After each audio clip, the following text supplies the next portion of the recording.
Hello everyone, in this video I'll show you how to insert a checkbox in Excel. But before that, please don't forget to leave a like and subscribe to this channel. So let's start. Go to Excel, and from here you have to go to the developer tab. If you cannot see that option, then just click on anywhere and click customize the ribbon and look for developer, which is here, and just check this one.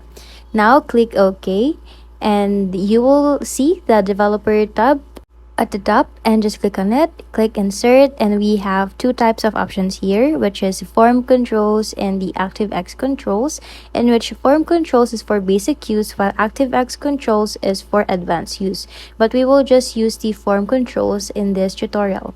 So just click on that checkbox, and here you can just drag this checkbox wherever you want, and you can maximize and minimize this one, which it has a frame here that has 6 dots. So that's it, guys. I hope this helped you out. Thanks for watching. Bye.